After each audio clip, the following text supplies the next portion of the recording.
So our reading this morning is the story of the ascension, but we're not going to spend time on wondering about the how and why and ifs of the ascension, because there are stacks and stacks of books and articles and resources out there for that discussion.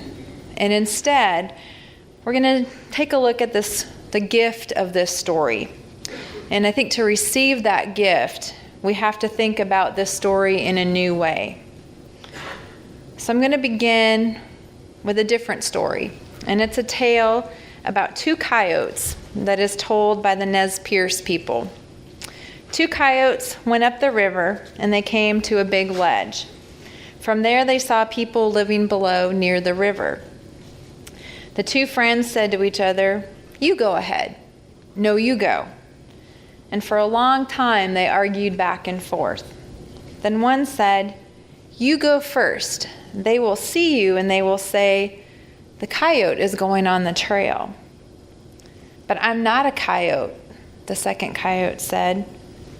"But you're the same as I am," the first coyote said. "We're the same in every way, and we're both coyotes." "No," the second coyote said, and they argued some more. Then the second one said, "You go first." So they were on the ridge. The people down below could see, and so the first coyote walked on. He went over the small ridge, and the people below said to each other, "That coyote is going upstream."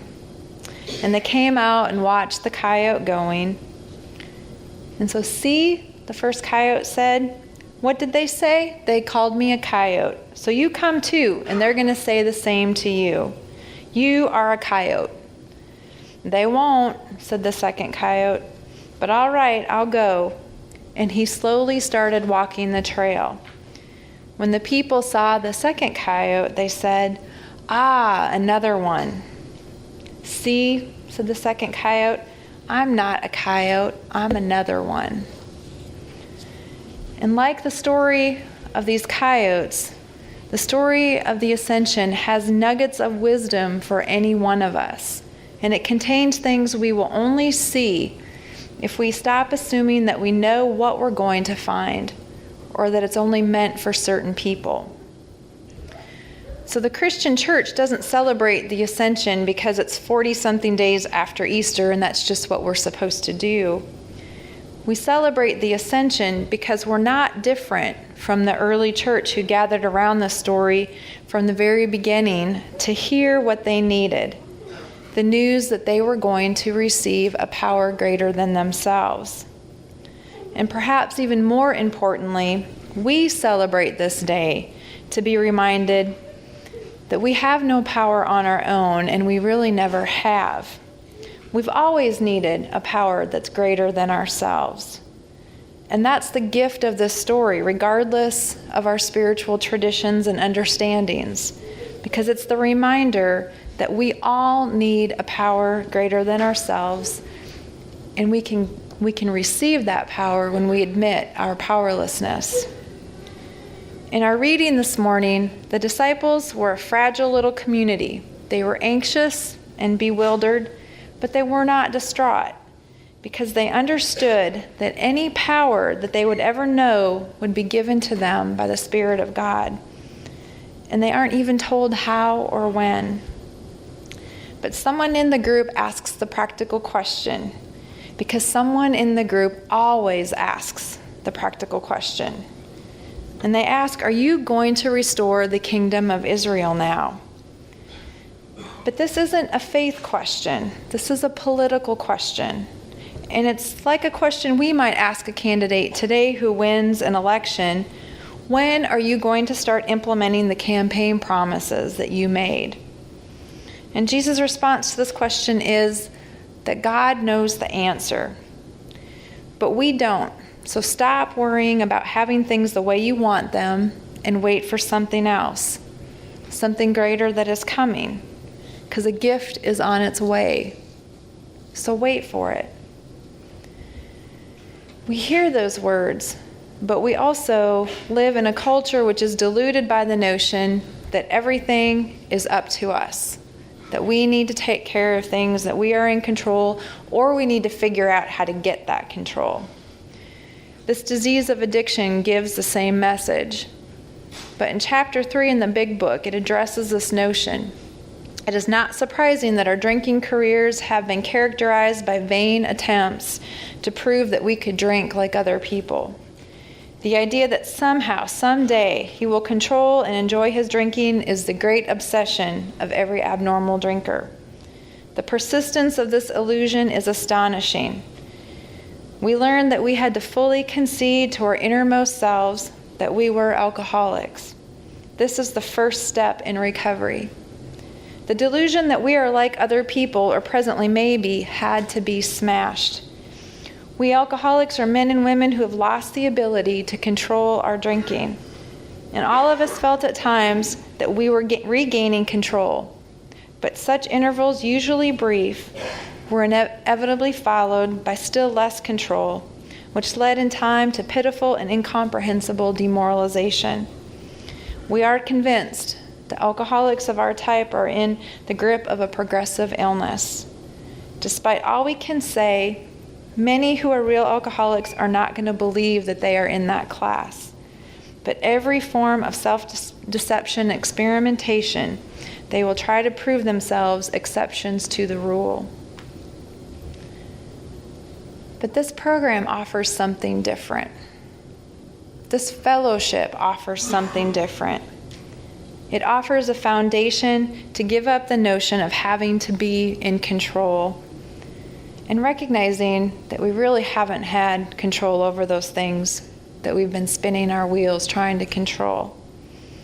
And surrender ourselves to the understanding that something greater than ourselves is at work. For those of you who heard Travis last night, and he said, surrender.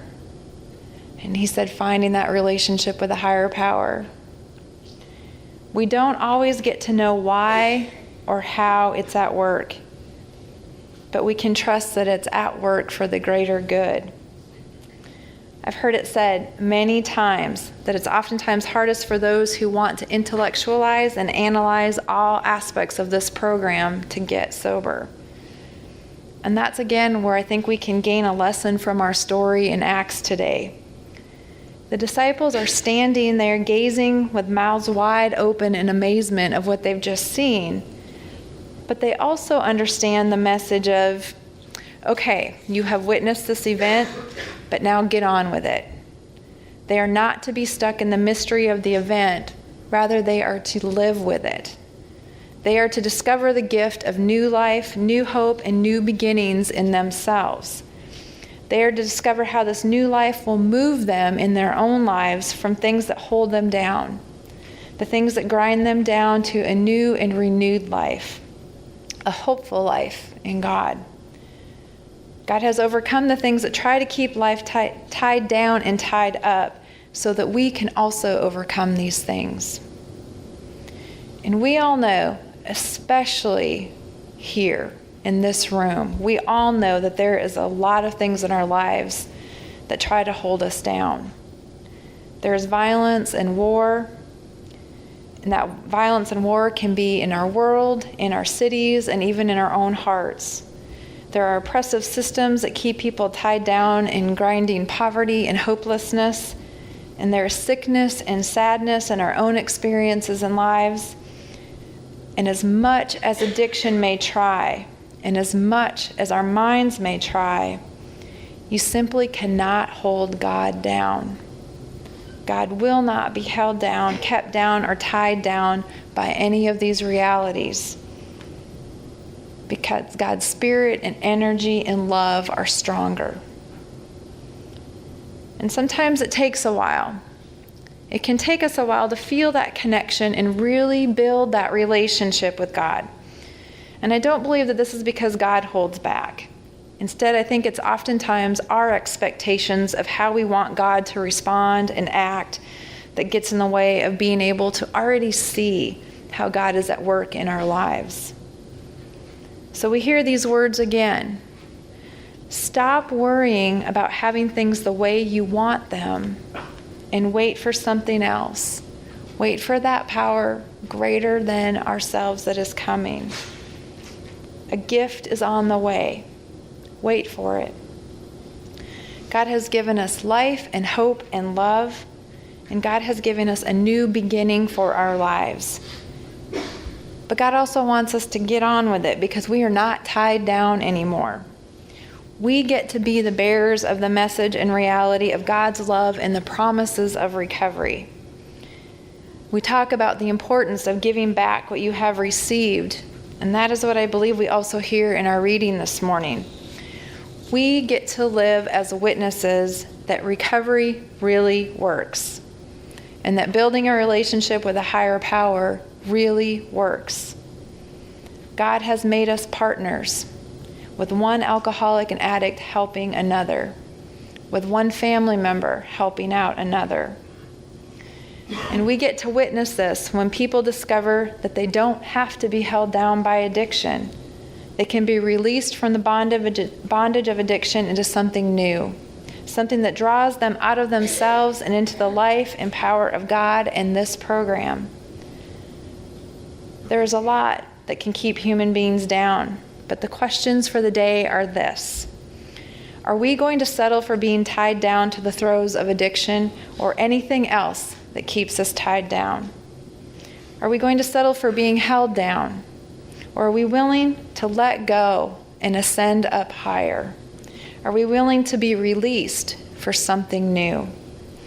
Will we claim a new beginning and a new destination?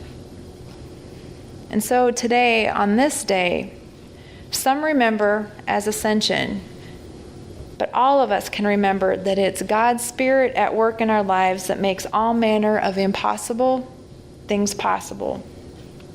Things a good deal more mystifying than Jesus rising into the air. Things like the woman who knew that she couldn't deal with it when her husband became critically and terminally ill, who woke each morning for months just waiting to fall apart. But she didn't. And she survived and met what came each day, one day at a time. And when she reflected back, she knows that she didn't do it alone, because facing his illness and his death was something that she could not have possibly done on her own. And it is by the power of God's Spirit that a man who's been addicted to alcohol for years and years is able to find sobriety in a new way of life. And when people ask how he did it, he responds that he didn't do it by himself.